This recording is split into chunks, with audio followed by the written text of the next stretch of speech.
Hello friends, मेरा नाम विशाल है and welcome to my channel programming with Vishal. Friends, आज के वीडियो में हम लोग देखने वाले हैं कि अगर हमें किसी फाइल को एपीआईज के थ्रू अपलोड करना हो तो किस तरीके से हम उसे कर सकते हैं।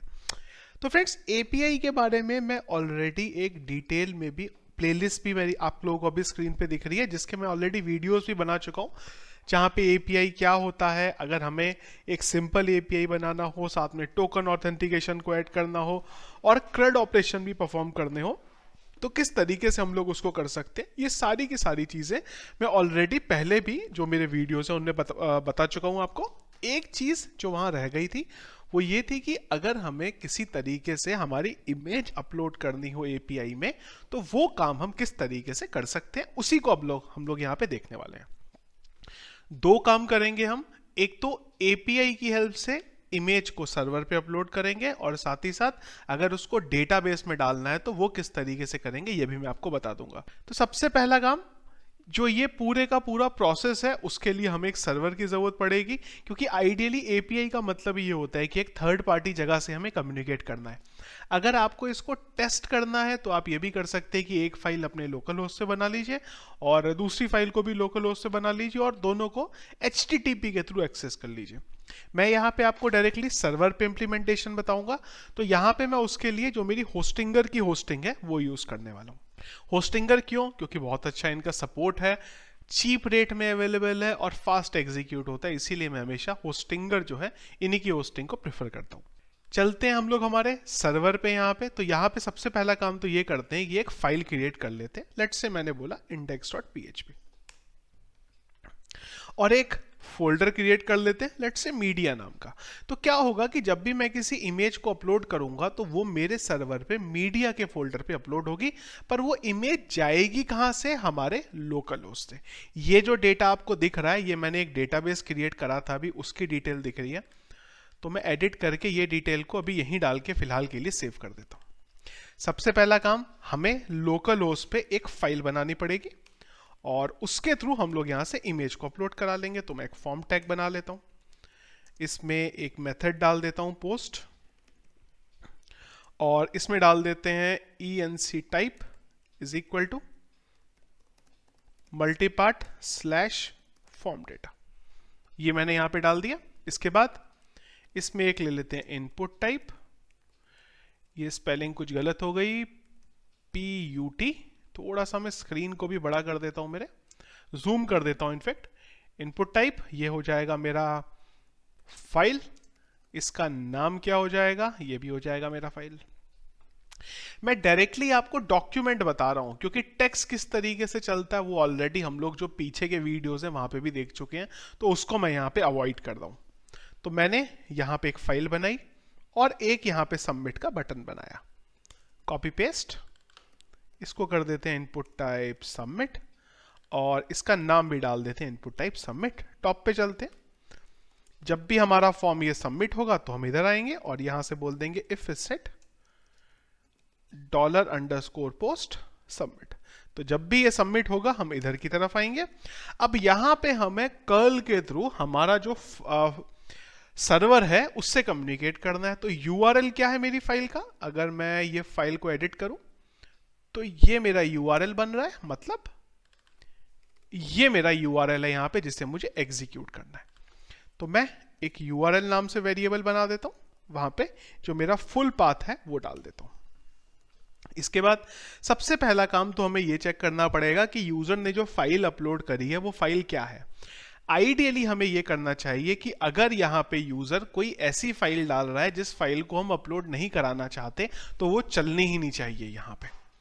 पर ये कौन डिसाइड करेगा? ये हमारा जो एपीआई है वो डिसाइड करेगा। यहां से हम खाली ये काम करेंगे कि उस फाइल को डायरेक्टली सर्वर के पास भेज देंगे। तो यहाँ पे तीन चीजें चाहिए, फाइल का एक्सटेंशन क्या है, फाइल का पाथ क्या है और फाइल का नाम क्या है। तो मैंने सबसे पहले यहाँ पे एक वेरिएबल बनाया मेरा।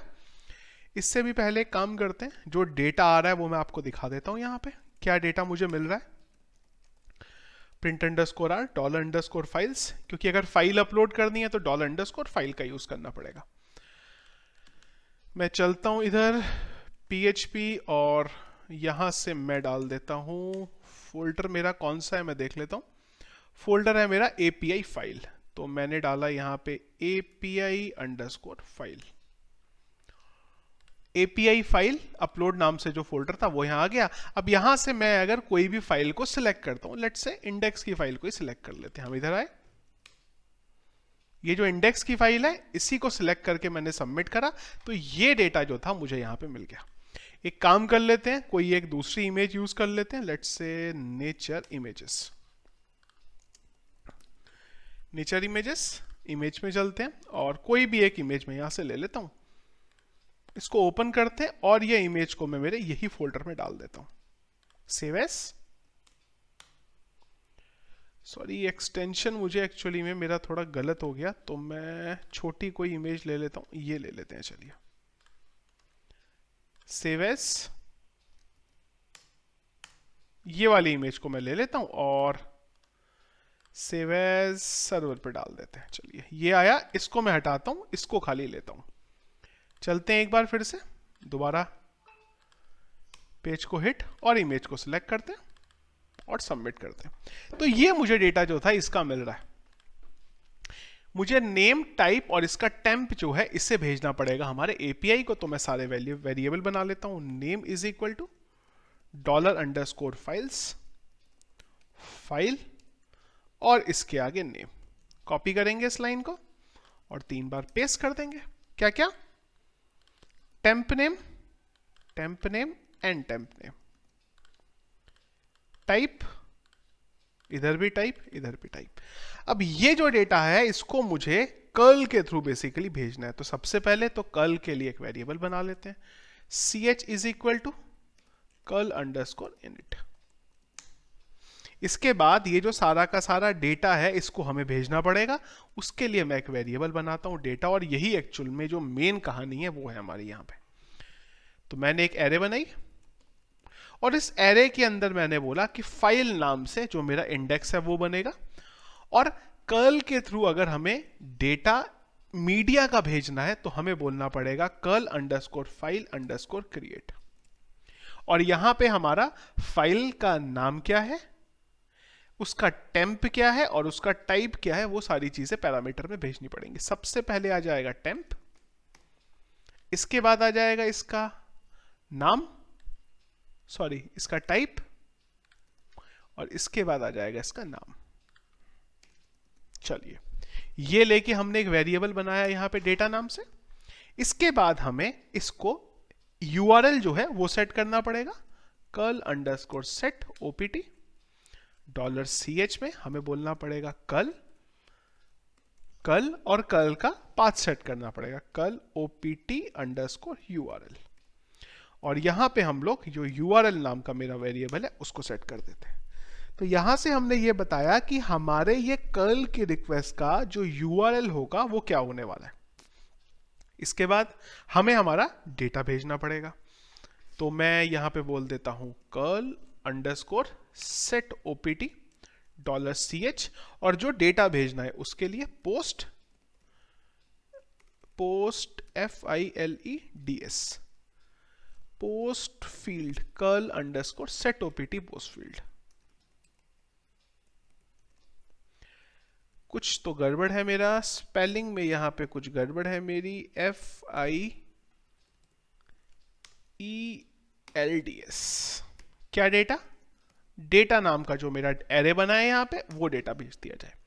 रिटर्न ट्रांसफर फॉल्स करना पड़ेगा कि हमारे पास कोई भी डेटा यहां पे ना आए, और एक हमें और चीज भेजनी पड़ेगी कि कोई डेटा हम लोग यहां पे पोस्ट से भेज रहे हैं।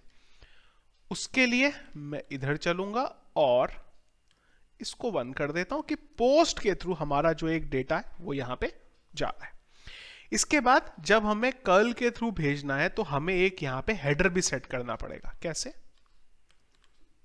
क्योंकि ये जो रिक्वेस्ट है वो इस जो यहां पे डेटा जाएगा उसका भी content type multi part form ये जो होता है ये इनेबल होना चाहिए। तो उसके लिए हम क्या बोलेंगे ch, और यहां पे मैं उसका हेडर सेट कर दूंगा HTTP HEADER हेडर, और इसमें हम लोग डालेंगे एक एरे, और यहां पे हम लोग बोल देंगे CONTENT कंटेंट टाइप, और कंटेंट टाइप पे यहां पे हम लोग डाल देंगे मल्टी पार्ट फॉर्म। अब हमारा ये क्या करेगा, ये जो फाइल है इसको लेके जाएगा इस यूआरएल के पास। इसके बाद ये जो कल की हमारी रिक्वेस्ट है उसको एग्जीक्यूट करेंगे। तो मैं यहां ले लेता हूं रिस्पॉन्स या फिर result RESULT is equal to curl underscore execute, और यहां पे $ch को पास कर देता हूं। इसके बाद डाल देते हैं कल अंडरस्कोर क्लोज, यहां पे भी ch को पास कर देते हैं। इसके बाद जो डेटा मिला मुझे उसे प्रिंट करा लेते हैं, echo free print underscore r $dollar की जरूरत नहीं है, रिजल्ट हो जाएगा। वेरिएबल की स्पेलिंग कुछ गलत है, वो मैं ठीक कर देता हूं। तो हमने क्या करा, कुल मिला के यहां पे इस फाइल को हिट करा और जो भी यूजर ने फाइल सिलेक्ट करी थी वो भेज दी इस फाइल को। अब ये फाइल क्या करेगी, सिंपल बस अभी के लिए इधर चलते हैं, जो भी डेटा इसको मिलेगा, PHP थोड़ा स्क्रीन का साइज मैं बड़ा कर देता हूं। जो भी डेटा इसको मिलेगा, ये तो कमेंट आउट है, जो भी डेटा इसको मिलेगा उसमें से प्रिंट अंडरस्कोर आर करेगा $_फाइल्स को। जो भी डेटा आया उसको एक बार देखेगा ये प्रिंट अंडरस्कोर आर करके। चलते हैं, इमेज सिलेक्ट करते हैं, सबमिट के बटन पे क्लिक करते हैं। यहां पे क्या हुआ, हमारे पास डेटा तो आया पर डेटा हमारे पास आया ब्लैंक। चलते हैं इधर, इसका मतलब यह हुआ कि इसने जो डेटा भेजा इस फाइल के पास, जो हमारी फाइल है यहां पे, इसके पास डेटा प्रॉपर तरीके से यहां पे गया ही नहीं। अब प्रॉपर तरीके से डेटा कब नहीं जाएगा, जब हम लोगों ने हमारे कोड में कहीं पे कुछ ना कुछ तो गड़बड़ किया हुआ होगा। तो एक बार 1 by 1 जो हमने चीजें यहां पे डाली हैं उनको क्विकली चेक कर लेते हैं। सबसे पहले हम लोगों ने कल इनिट किया, बिल्कुल ठीक है। यहाँ पे एक वेरिएबल बनाया हमने, इसमें पोजीशन ये है कि सबसे पहले हमें टेम्परेरी पाथ लेना है, इसके बाद हमें इसका टाइप लेना है, इसके बाद हमें इसका नाम लेना है। ठीक है, कल को हमने स्टार्ट करा यहाँ पे और ये हमारा चल गया। इसके बाद हमने कल OPT में हमारा URL डाल दिया, बिल्कुल ठीक है। यहाँ पे इसके बाद हम लोगों को हेडर को इनेबल करना पड़ेगा, हमने हेडर डाला, इसमें हमने डाला content CONTENT multi part form data, बिल्कुल ठीक है यहाँ तक। और एक काम कर लेते हैं, इसको भी ना जिस पोजीशन में होना चाहिए उस पोजीशन में यहाँ पे बना के रखते हैं, जिससे जब हम डिबग करने लगे तो हमें सारी चीजें समझ में भी आने लगे। ये हो गया। इसके बाद हम लोग पोस्ट को कर देते हैं 1 और हम लोगों ने जो पोस्ट फील्ड है वो डाल दिया। कल को हम लोगों ने यहाँ पे एग्जीक्यूट करा दिया। अब रिटर्न ट्रांसफर फॉल्स नहीं करा है वो ठीक है, पर उससे कुछ ऐसा फर्क नहीं पड़ेगा। अब ये रिजल्ट जो है इसको आइडियली जो भी डेटा वहां दूसरे पेज में मिला था वो हमें यहाँ पे रिटर्न करके लेके आना चाहिए था। एक बार फिर से चलते हैं, फाइल सिलेक्ट करते हैं, सबमिट के बटन पे क्लिक करते हैं। अब देखिए वो जो डेटा था आपको मिला, पहले नहीं मिल रहा था। क्यों? क्योंकि जो ऑर्डर है ये हमारा यहाँ पे गड़बड़ था। मैं इस पोस्ट को उठा के नीचे डाल देता हूं, अभी एक बार सबमिट करता हूं तो डेटा नहीं मिला। पहले हमें पोस्ट करना पड़ेगा, उसके बाद हमें यहाँ पे पोस्ट फील्ड डालना पड़ेगा। अब क्या हुआ, इस फाइल ने जिसने आपको ये रिटर्न करके दिया है, ये कौन सी फाइल है? ये आपके सर्वर पे पड़ी हुई फाइल है। अब अगर आपको ये डेटा मिल गया तब तो आप इस चीज को अपने सर्वर पे अगर अपलोड कराना चाहो तो करा ही सकते हो, कोई प्रॉब्लम ही नहीं है उसमें। 1 जो आ रहा है ये रिटर्न ट्रांसफर की वजह से आ रहा है, तो उसको भी मैं इनेबल कर देता हूं और यहां डाल देता है कल रिटर्न ट्रांसफर फॉल्स। तो ये क्या करेगा, अब जो ये 1 रिटर्न करके लेके आ रहा है मेरे पास वो लेके नहीं आएगा। रिटर्न ट्रांसफर कल OPT हम लोगों ने URL बनाया, URL के बाद इसे सेट करा, ट्रू कर देते हैं तो ये चला गया। अब ये जो भी फाइल है इसको मुझे एक बार देखते हैं कि अगर मुझे सर्वर पे अपलोड करनी है तो कैसे करें। अब सर्वर पे अगर आपको अपलोड करनी है फाइल तो वही तरीका यूज होगा जो तरीका हम लोग आज तक यूज करते आए हैं। जब भी हमें PHP के अंदर कोई एक नॉर्मल फाइल को अपलोड करना होता था तो उसके लिए हम लोग एक फंक्शन का यूज करते हैं। वो फंक्शन क्या करता है, हमारी जो भी फाइल होती है उसको अपलोड कर देता है, और वो फंक्शन का नाम क्या होता है, move underscore uploaded underscore files. चलते हैं इधर, और यहां मैं डाल देता हूं move underscore uploaded underscore file. सबसे पहले ये लेगा डॉलर अंडरस्कोर फाइल्स, फाइल के अंदर का टेम्प नाम TMP अंडरस्कोर नेम, और जो भी हम लोग नाम देंगे उस नाम से हमारी फाइल को अपलोड कर देगा। तो हमने बोला मीडिया फोल्डर के अंदर ये फाइल को अपलोड कर दो, इस फाइल को, और इसको हम लोगों ने सेव कर दिया। बंद करते हैं और मीडिया फोल्डर के अंदर यहां पे चलते हैं।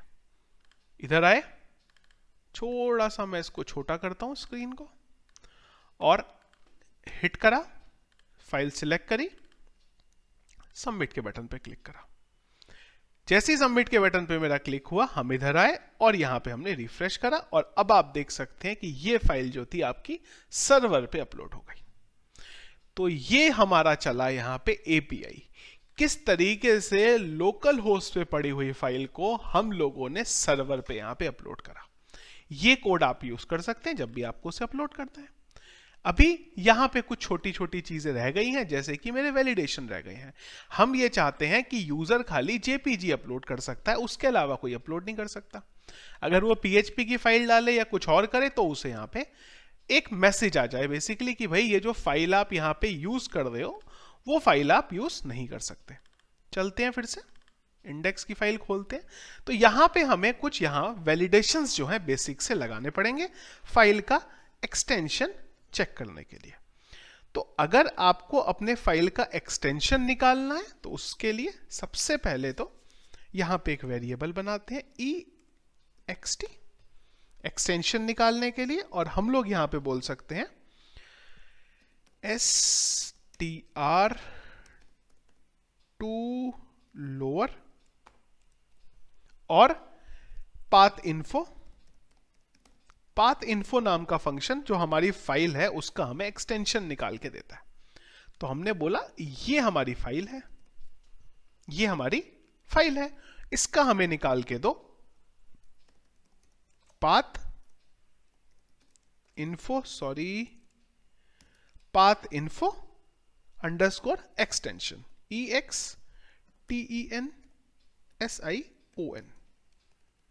चलते हैं और एक बार खाली इसको इको करके देखते हैं, और इस बार मैं ये जो नीचे वाला कोड है इसे कमेंट आउट कर देता हूं कि भाई मुझे एक्सटेंशन मिल भी रहा है कि नहीं मिल रहा। JPG एक्सटेंशन मुझे यहां पे मिल गया। अब इस JPG के बेस पे कंडीशन लगा सकते हैं, if this is equal to JPG, तब तो ठीक है। अगर JPG है तब तो ठीक है। और जो फाइल अपलोड करेंगे उसको एक रैंडम नाम से भी अपलोड करेंगे। तो मैं यहां पे एक फाइल नाम से वेरिएबल बनाता हूं जिसको बोलता हूं RAND 1 2 3 4 5 6 7 8 9 1 2 3 4 5 6 7 8 9 डॉट डॉट ये वेरिएबल। तो ये मुझे एक फाइल का नाम बना के देगा, उस फाइल के नाम से मैं यहां पे डेटा अपलोड कर दूंगा। अगर मेरा JPG एक्सटेंशन नहीं हुआ, अगर JPG एक्सटेंशन नहीं हुआ तो हम लोग यहां पे एक मैसेज नाम से वेरिएबल बना देंगे और यहां डाल देंगे प्लीज प्रोवाइड ओनली JPG या फिर JPG फाइल, JPEG और JPG फाइल। तो यहां पे दो कंडीशन लगा लेते हैं, दिस और दिस। अगर ये है तो ठीक है, और जब मेरी फाइल अपलोड हो जाएगी तो मैसेज पे डाल देंगे फाइल अपलोडेड और स्टेटस $स्टेटस ट्रू, या फिर ये अब आपके ऊपर है स्टेटस पास करने की जरूरत है भी कि नहीं है। अब यहां पे एक चीज और भी हो सकती है कि यूजर ने जो फाइल अपलोड करी है उसने मान लो कोई फाइल ही अपलोड नहीं करी, बस उसने जो हमारा लिंक है उसको हिट कर दिया। पॉसिबिलिटी है इस चीज की भी। तो मैं एक बार इधर चलता हूं और डायरेक्टली सबमिट के बटन पे क्लिक कर देता हूं, तो लाइन नंबर 13 में मेरी एरर आएगी। अब ये हमारा जो भी हमें रिक्वेस्ट कर रहा है उसका काम है चेक करना, ये हमारा काम नहीं है कि फाइल कोई है भी कि नहीं है। तो यहां पे अगर चेक भी करना है तो रिक्वायर्ड लगा सकते हो फ्रंट एंड पे, पर हमारा काम मेनली एपीआई को देखना है, ना कि इसको देखना है कि बैक एंड पे हमारे पास क्या आ रहा है।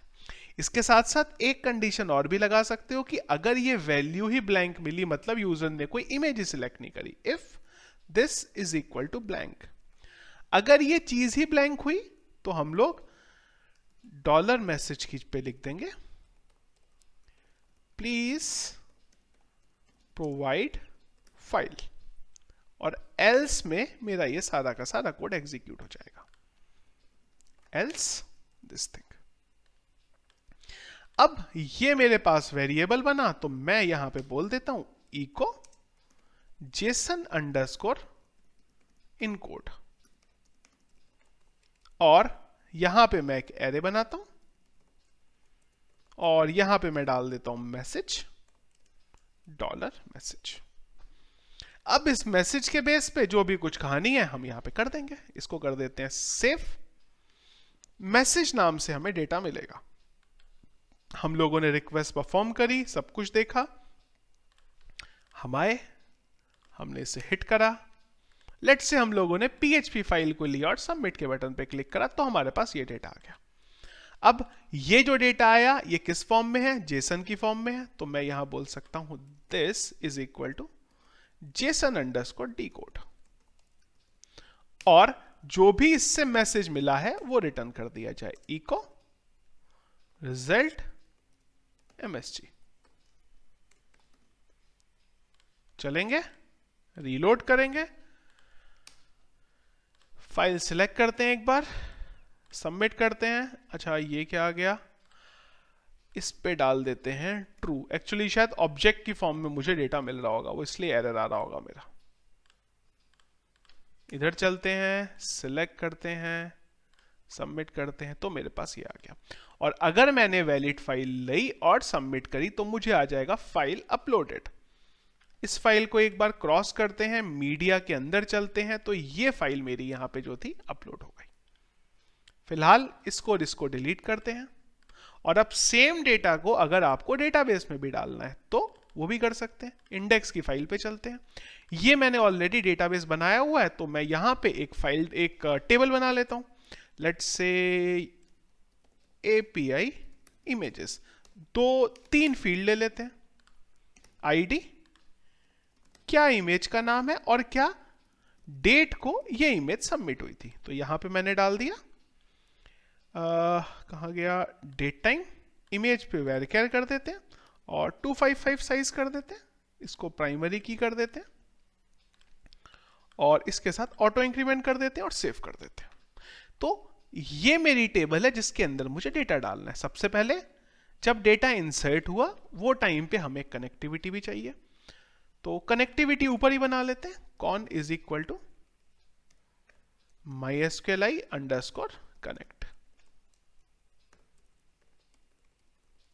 कनेक्टिविटी के लिए पहला पैरामीटर तो ऑब्वियस सी बात है मेरा लोकल होस्ट हो जाएगा, फिर मैंने जो डेटाबेस बनाया हुआ था ये नाम से वो डाल देते हैं, इसका जो नाम है वो भी सेम है और इसका जो पासवर्ड है वो मेरा ये हो जाएगा। इसके बाद ये डिटेल से मैं ये जो डेटा है उसे डेटाबेस में इंसर्ट कर लूंगा। उसके लिए एक SQL query, MySQLi underscore query $con insert into table. Table हमने किस नाम से बनाई थी, एपीआई इमेजेस नाम से। वैल्यूज, क्या क्या डेटा डालना है, इमेज और एडेड ऑन। तो यहां पे सबसे पहला पैरामीटर मेरा हो गया फाइल, तो मुझे पता चल गया कि फाइल नाम से तो मेरी जो इमेज है वो है, और इसके बाद मुझे डालना है यहां पे डेटा, जो भी मेरा एडेड ऑन का डेटा है वो वाला। तो मैं यहां पे एक वेरिएबल बना लेता हूं, added on is equal to date, और यहां डाल देते हैं YMDR मिनट सेकंड, और इस वेरिएबल को मैं यहां पे एडेड ऑन में पास कर देता हूं, और यहां पे एक सेमीकोलन डाल देते हैं। ये डेटाबेस में डेटा इंसर्ट कर देना चाहिए, मैसेज आ जाना चाहिए, सेव करते हैं और सबमिट के बटन पे इधर चलते हैं, एक बार फिर से कोई फाइल सेलेक्ट करते हैं और सबमिट के बटन पे क्लिक करते हैं, मैसेज आया, ये डेटाबेस में देखा तो फाइल जो थी वो हमारी अपलोड हो गई। अब अगर सर्वर पे एक फाइल बनाना चाहते हैं जहां पे जो डॉक्यूमेंट अपलोड हुआ है वो दिखाना है, तो वो भी बना सकते हैं। तो लेट्स से अज्यूम कि मैं यहां पे एक फाइल बना लेता हूं get.php नाम से। get.php क्या करेगी, जो भी डेटा सबमिट हुआ है उसको दिखा देगी। तो उसके लिए मुझे एक तो कनेक्टिविटी चाहिए, वो मेरी यहां पे आ गई, और इस टेबल से डेटा चाहिए। तो मैं यहां डाल देता हूं res is equal to MySQLi, थोड़ा इसको मैं बड़ा कर देता हूं, query connectivity select star from this order by ID DE, मतलब रिसेंट जो डेटा है उसको पहले दिखाएं और बाद वाले डेटा को नीचे करें। ये जो सारा का सारा है इसे मैं कट करता हूं, इमेजेस नाम से डेटा है मेरा, इमेज नाम से डेटा पड़ा हुआ है, बिल्कुल ठीक है। सबसे पहले चेक करते हैं कि डेटाबेस में कोई डेटा है भी कि नहीं है। If MySQLi underscore num underscore rows of $res is greater than 0, तब हम इधर आएंगे, एल्स हमने बोल दिया इको नो डेटा फाउंड, और अगर डेटा हुआ तो सबसे पहले एक टेबल बनाएंगे, इको करेंगे, इस टेबल को बंद करेंगे, और यहां पे इको एक tr को खोलेंगे, और इस tr को नीचे बंद कर देंगे, और इनफैक्ट इसी पे कर देते हैं एक td बनाया हमने, इस td में डाला हमने सीरियल नंबर, एक और td बनाया हमने, इस पे डाला मैंने इमेजेस। नॉर्मली मैं इतने चीज़ों के साथ वीडियो बनाता नहीं हूं, लेकिन होता यह है कि हर वीडियो में बनाने के बाद कोई ना कोई इस तरीके का क्वेश्चन कर लेता है, फिर मेरे को रियलाइज होता है कि यार बस एक ये चीज़ डाल देता तो किसी को भी कुछ पूछना नहीं पड़ता। तो इसलिए आज की वीडियो में मैं अपनी तरफ से सोच रहा हूं कि सारी चीज़ें डाल दूं, जिससे कोई भी ऐसा क्वेश्चन ना आए कि ये पार्ट और बच गया है, आप ये बताओ कैसे होगा। उसके लिए मैं आपको ये सारी की सारी चीज़ें इस बार बता रहा हूँ। आई होप कि कोई भी चीज़ अब हमारी यहाँ पे छूटेगी नहीं। तो एक वेरिएबल बनाया मैंने, इस वेरिएबल को मैं यहाँ पे डाल देता हूँ सबसे पहले आई, और यहाँ पे मैं इसे प्लस प्लस कर देता हूँ इंक्रीमेंट। इसके बाद एडेड ऑन में मुझे दिखाना है यहाँ पे डेटा, तो मैं वेरिएबल बना लेता हूँ, एक तो इमेज के लिए और एक एडेड ऑन के लिए। एडेड ऑन को मैं यहां डाल देता हूं, और एडेड ऑन का डेटा मुझे चाहिए तो मैं बोल दूंगा रो ADDED एडेड ऑन, और इमेज का डेटा के लिए मुझे बोलना पड़ेगा रो एंड इमेज। अब यहां पे डेटा दिखाना है IMGSRC, तो मैंने बोला मीडिया के अंदर ये फाइल जो है उसको प्रिंट कर दिया जाए। तो मैं यहां पे डायरेक्टली इस फाइल को डाल देता हूं, क्योंकि बाहर मेरा डबल कोट ऑलरेडी चल रहा है। सेव करते हैं, एक बार देखते हैं चलती है नहीं चलती है, एरर आती है। ये मेरा फाइल है, तो मैं यहां बोल देता हूं get.php। इमेज मेरी आई नहीं, यहां पे ओपन करके देखते हैं। इमेज में मेरा यहां पे मीडिया के आगे कुछ स्लैश नाम से पड़ा हुआ है, डेटाबेस में देखते हैं। तो यहां पे अगर आप देखो ना तो एक ये स्पेस पड़ा हुआ है मेरे पास, गो करते हैं। अब स्पेस क्यों पड़ा है ये तो एक्चुअल में मुझे भी नहीं पता, रीलोड करके देखते हैं। अभी मेरी ये इमेज यहाँ पे बराबर आ गई। तो डेटाबेस में जब डेटा इंसर्ट हो रहा था तो मेरे ख्याल से कुछ स्पेस पड़ा हुआ था। इसका मैं एक बॉर्डर सेट कर देता हूँ 1 पिक्सल का, रीलोड करते हैं, ये डेटा आ गया। अब इमेज को भी मैं थोड़ी सी छोटी कर देता हूँ WIDTH, let's say 100 pixel.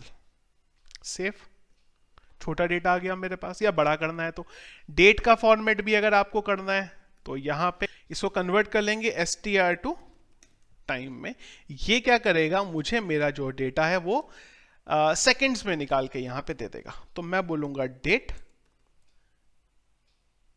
Day, month और ईयर, कॉमा दिस थिंग।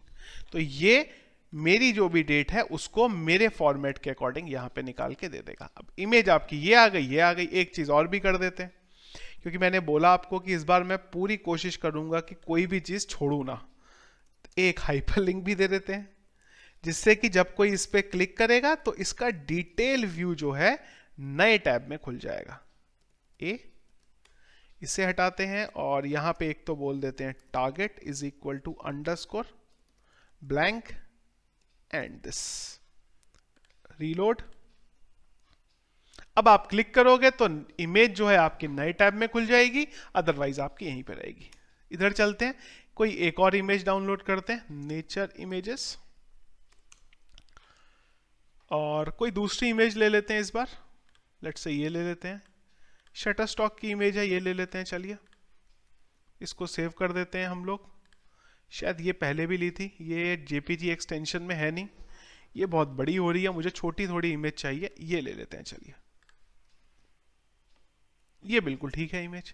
अब एक चीज और देखते हैं कि जब हमने लास्ट टाइम इमेज अपलोड की थी तो उसमें एक स्पेस आ गया था, वो स्पेस क्यों आ रहा है वो एक बार देख लेते हैं। तो यहां पे हमारा डेटा, अच्छा ये स्पेस यहां रखा हुआ था, सेव करते हैं।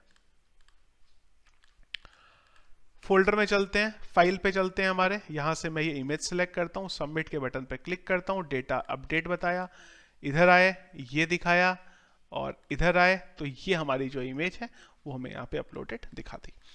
तो ये बेसिकली पूरे का पूरा प्रोसेस हो गया कि अगर आपको एक इमेज अपलोड करनी है, उसका एक्सटेंशन भी वैलिडेट करना है तो आप कर सकते हैं, साइज भी अगर वैलिडेट करना है तो कर लीजिए।